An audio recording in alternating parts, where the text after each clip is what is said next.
Ui bang, banyaknya lauk ni. Ni apa ni bang? Okey, yang ni ialah set dalam masak lemak.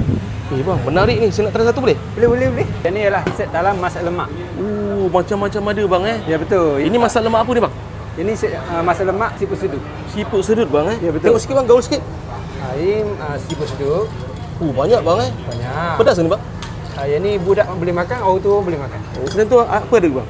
Okey, selain itu kita ada ikan gembung goreng kunyit. Ikan gembung goreng kunyit bang Ya, ikan gembung goreng kunyit. Baik.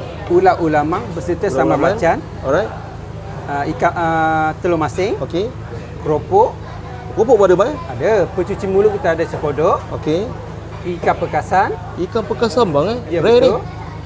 Dan juga kerabu jantung pisang. Dan sekali kita ada ayam kampung.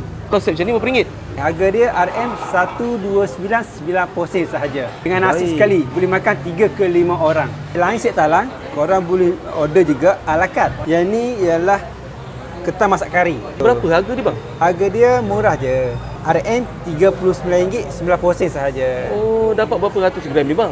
300 gram. Selain lauk yang ni, kita ada juga bakar-bakar. Ada lagi bakar-bakar bang Ada. Yang ni ialah sotong bakar. Sotong bakar bang Betul. Berapa ringgit ni? Harga dia RM39 sen sahaja. Kita ada juga menu tambahan.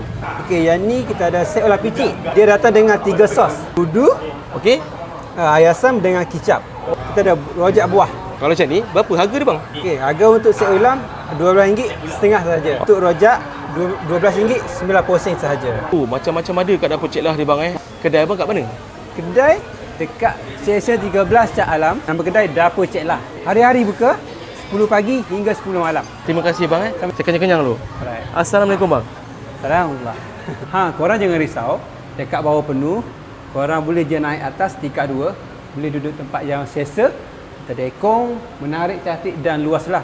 Korang kena tahu ni, tak lupa je kita akan membuat tempahan catering.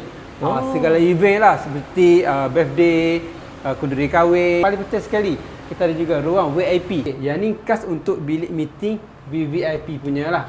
Yang macam saya cakap tadi. So korang tunggu apa lagi? Datanglah dekat Dapur Cik Lah sekarang. Terbaik.